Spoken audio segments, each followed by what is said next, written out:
My name is Riccardo Disio. I'm a consultant cancer surgeon, honorary professor at the University of Liverpool, and I've been in place here at St Helens, Knowsley since '99, so it's 12 years now. Over the last 10-15 years, we have scrutinized our performance, and we have discovered that we don't do really well in treating all the patients with cancer.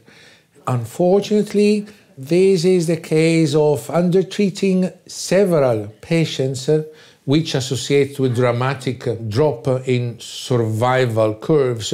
A poor outcome for breast cancer patient in the UK is certainly associated with an undertreatment that went on for years and years. Now we have learned that actually we can push it a bit more aggressively, provided that the patient is fit enough. So what we have learned is to attempt tailoring, offering every single individual what is the treatment that is really suitable, not on the anagrammatic age, on the date of birth, but specifically on the fitness of every single patient. We need to understand how fit patients are to undergo treatment, and now we have tools and instruments that assist on this. So as long as we can start implementing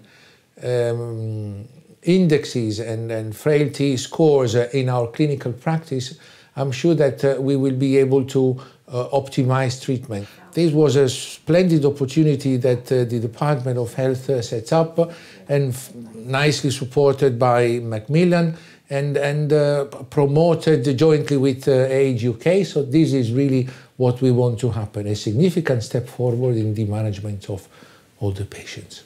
I'm Les Scaife, and I'm 81 years old. I live in Banks, just outside of Southport. I was diagnosed with breast cancer about 4 months ago, and was treated from there.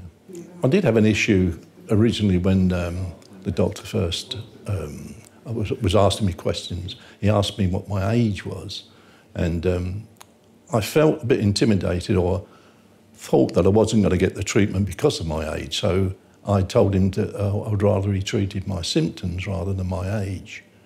He responded with, well, we have to make sure that you're okay for an operation. And I said, well, that's a matter of fitness and not a matter of age. I'm Tariq Salim Hani. I'm one of the colorectal surgeons at Southport District Hospital.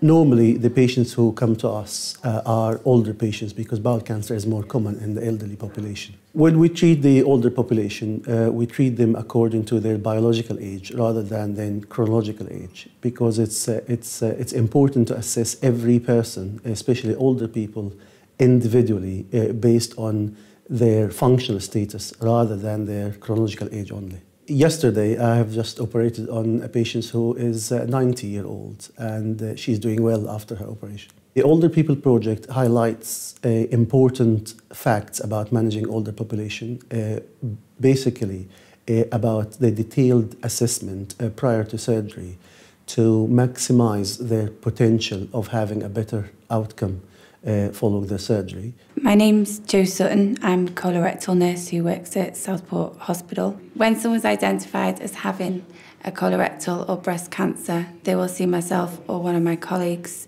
and we will assess them fully using a preoperative assessment tool. And this will look at the patient as a whole and allow us to identify any potential risks that we can minimise to make their journey through cancer treatment a lot smoother. When a patient has been identified as having a cancer, I will visit them and assess them, usually in their own home, providing they're happy to do so.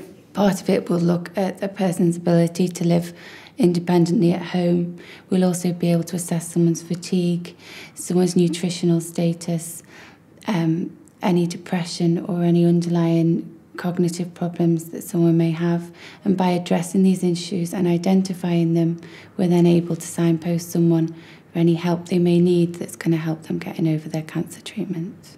I'm Angela Sim, and my role at Age UK is support worker on the Cancer Project. In this day and age, a lot of elderly people are alone anyway, and their TV may be their only communication over a full day. They might not get a telephone call. So sometimes it is important just to touch that friendly hand, have a cup of tea with them, as I say, a wander around my bedroom, take them downstairs if they're actually spending time upstairs in bed.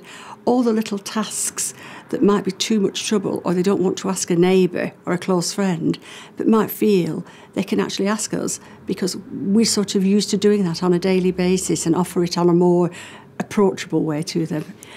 What we're trying to help them with is many aspects of the daily life to make it as easy as possible for them to continue as normal a life as physically possible with a diagnosis lying ahead that's possibly quite scary and nobody actually understands too much about it, and it's changing on a daily basis.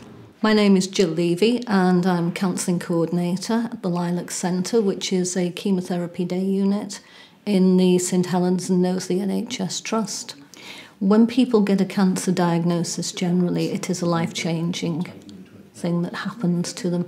And I think if you're very elderly and you're very vulnerable and you're on your own, it must be really devastating to not have anybody to talk to about what's happening. We're discovering through doing the interviews that some of the problems that they're facing is mainly to do with isolation. We've found that some of our interviewees have been unable to get out to the shops, for instance, especially in the bad weather, and they haven't had access to transport. I went and interviewed an old lady, an old couple really, and they hadn't had a benefits review for a long time, so they didn't know what benefits they were entitled to, which could have helped them with their lifestyle and their social life as well. So it's important, I think, that we look at these patients in a holistic way and not just as a symptom of their illnesses. My name is Marjorie Smith. I'm 77 years of age and I live in Merseyside. Well, last year I had a mastectomy. My right breast was removed. I felt really pleased with it. Everything went all right. The doctors and nurses were excellent. They gave me lovely treatment and everything. Gillian came to my house and she went through all these questions with me. Then she had me drawing this little sketch on one of the papers. I don't know whether it was very good or very bad, but I think it was just middling, to what I'd done. It's just to see concentration, I think. That's what it's for, You see, my daughter, she does all my medication every week. I've got along, with Monday, Tuesday and all that on. And she literally does it. She's done it since I was in hospital now. She does it every week for me, fills it in. So it makes it a lot easier for me to sort of think, how many of them do I take of the morning and what do I take of an afternoon and things like that. When Gillian came to my house, she went through all my tablets with me.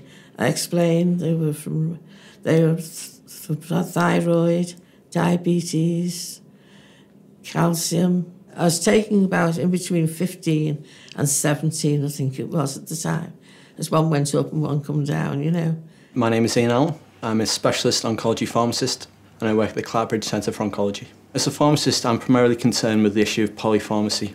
So I'm looking very closely at patients' medication, ensuring that it's tailored correctly to their needs, and also ensuring that patients have a very clear understanding of the medication that they're taking. Polypharmacy, there's many different definitions, but loosely it's talking about patients who have more than 4 medications and the potential interactions between these medications and the potential difficulties a patient may have in managing such a number of medications. When patients come to us at Clatbridge, we often find that they may have gone several months without having a review of the medication.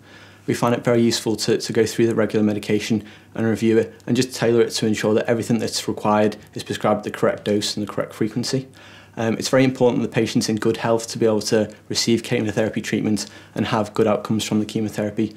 We find that patients who go into chemotherapy treatment not being healthy, and maybe that could be caused by some medication issues, might not have as good outcomes as those who have the medication tailored properly. The project, as I say, is very, very good because it gives you an insight of what, to expect and not to expect. And it reassures you that everything is going to be all right. And I think if you have that attitude and say, I am going to be well, I'm going to overcome this, it's not going to beat me, that you feel that much better when you've been, you know, and seeing somebody and you think, oh, I'm not the only one. Plenty of people got worse things than I've got anyway. So I'm grateful for what they've done for me, you know.